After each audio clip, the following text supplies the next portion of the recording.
Hello students, हमने last दो videos बनाए थे जिसमें हमने पढ़ा था कॉस्ट ऑफ कैपिटल के बारे में। होप आप लोग के लिए वो दोनों वीडियोस बेनिफिशियल रहेंगे। हमने कॉस्ट ऑफ कैपिटल के बारे में आपसे कहा था कि कंपनी को कैपिटल चाहिए और उसे अरेंज करने में हमारी कॉस्ट लगेगी। फिर हमने पढ़ा था कि हमारी कैपिटल अरेंज होती है डिबेंचर से, इक्विटी शेयर से और प्रेफरेंस शेयर से। इसके बाद में हमारे दो टॉपिक्स और बचे थे जिसमें एक तो था कॉस्ट ऑफ रिटेन अर्निंग और एक है कॉस्ट ऑफ लोन। अब रिटेन अर्निंग होता क्या है? रिटेन अर्निंग का मीनिंग होता है वो अर्निंग जो हमने रिटेन करी, मींस हमारे पास बचा ली। रिटेन अर्निंग मींस जो अर्निंग हमने क्या कर ली, रिटेन कर ली, या हमारे पास हमने सेव कर ली। तो आज हम कंटिन्यू करेंगे कॉस्ट ऑफ रिटेन अर्निंग।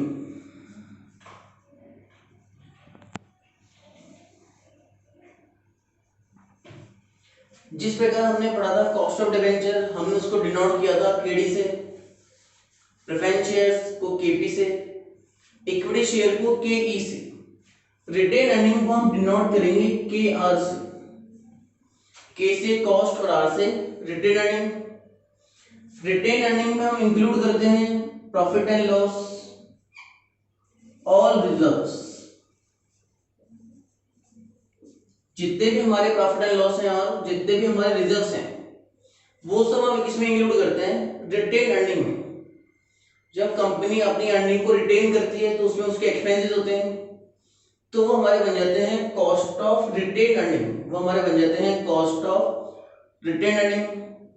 इसमें हमारे लिए फॉर्मूला होता है dividend bracket 1 minus TP 1 minus B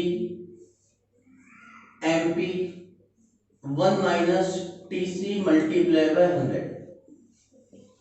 हमने आपसे कहा था कि मल्टीप्लाई बाय 100 होगा पूरे को सॉल्व करने के बाद में। इसका एक फॉर्मूला और है, हम यूज में लेते हैं कि 1 माइनस टीपी और 1 माइनस बी। हम क्या लेंगे फॉर्मूला कि 1 माइनस टीपी और 1 माइनस बी। हम निकाल रहे हैं बेटा कॉस्ट ऑफ रिटेन अर्निंग, जिसको हम बोलते हैं के आर। इसमें हम इंक्लूड करते हैं रिजर्व्स को और पी&एल को। हमारा फॉर्मूला होता है डिविडेंड 1 माइनस टीपी। अब यहाँ पे डी मींस होता है डिविडेंड।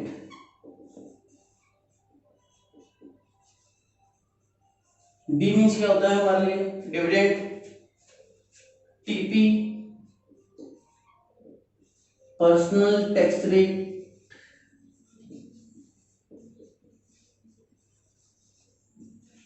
टीपी मींस क्या हो गया हमारे लिए? Personal tax rate. B brokerage.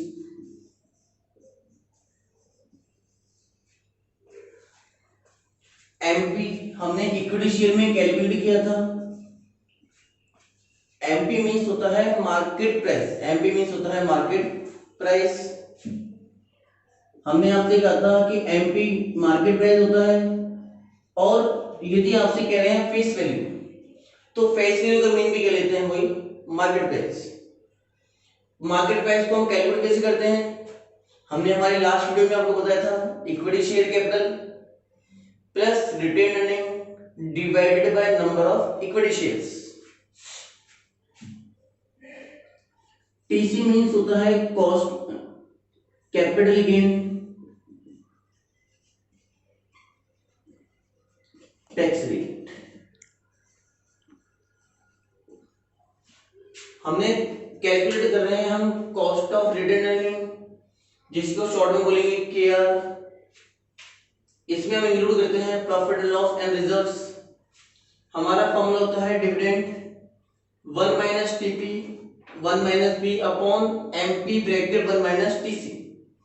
D इसको डिनोट करता है डिविडेंड को, personal tax rate, brokerage, market price और कैपिटल गेन टैक्स रेट। इसके लिए हम एक फॉर्मूला और काम में ले सकते हैं कि 1 माइनस टीपी और 1 माइनस बी। के हमारा क्या था? Cost of equity shares. के हमारा क्या था? Cost of equity shares. अब हमारा लास्ट टॉपिक है WACC।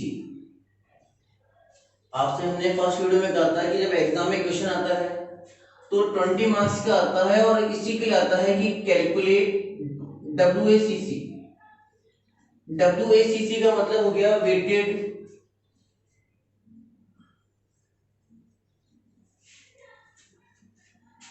एवरेज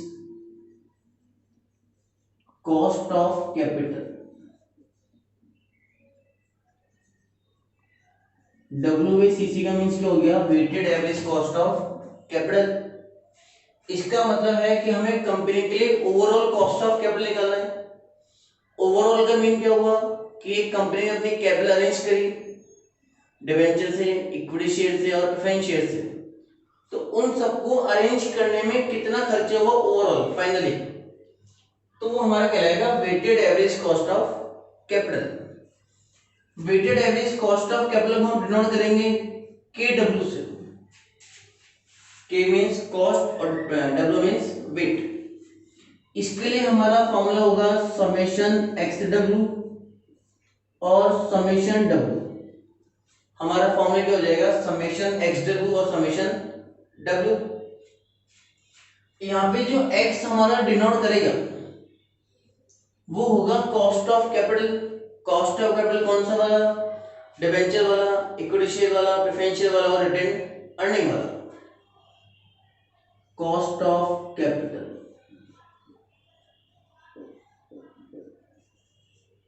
और W का मीन्स होता है वेट। W का मीन्स क्या होता है? हमारे लिए वेट होता है। अब हम वेट कैसे कैलकुलेट करेंगे? Amount of capital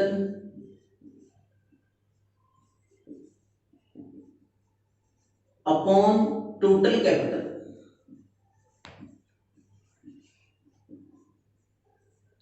amount of capital का मीन्स हम मान लें कि हमारी टोटल कैपिटल है 100 रुपीज, जिसमें से डिवेंचर है 30, तो अमाउंट ऑफ कैपिटल कितना हो जाएगा हमारा? 30। टोटल कितना है हमारा? 100, तो वेट किस हो जाएगा? 30 अपॉन 100। हम कैलकुलेट कर रहे हैं weighted average cost of capital, जिसके हमने आपको फर्स्ट वीडियो में भी कहा था कि हमारे जो 20 मार्क्स का क्वेश्चन आता है वो weighted average cost of capital का आता है, जिसको हम डिनोट करते हैं KW से। फॉर्मूला क्या हो गया? Summation XW upon summation W। X का मीन है हमारे पास कॉस्ट ऑफ कैपिटल, W का मीन होता है वेट। हम वेट कैसे कैलकुलेट करेंगे? Amount of capital upon total capital. तो इस प्रकार स्टूडेंट्स हमारा जो एक चैप्टर था कॉस्ट ऑफ कैपिटल वो आज कंप्लीट होता है। आप लोग से मैंने सेकंड वीडियो में भी कहा था कि आपको कोई भी डाउट है तो हमारे कमेंट सेक्शन में बताएं। होप आपके लिए हमारे तीनों वीडियो जो कॉस्ट ऑफ कैपिटल से रिलेटेड थे हेल्पफुल रहे होंगे और यूजफुल रहे होंगे। अब हम नेक्स्ट टॉपिक कल स्टार्ट करेंगे प्रोडक्शन एंड प्रोडक्शन डिसीजन, जो हमारे यूनिट 4 का चैप्टर है और इंडिविजुअल चैप्टर है, सिंगल चैप्टर है। उस चैप्टर का प्रैक्टिकल क्वेश्चन जरूर आता है, नहीं तो फिर थ्योरी आता है। 2 क्वेश्चन आते हैं यूनिट में, एक थ्योरी और एक प्रैक्टिकल। होप आपको हमारे वीडियोस पसंद आए होंगे, तो आप इन्हें लाइक करें, शेयर करें, सब्सक्राइब करें और आपका जो भी डाउट है वो कमेंट सेक्शन में पूछना ना भूलें। Thanks to all.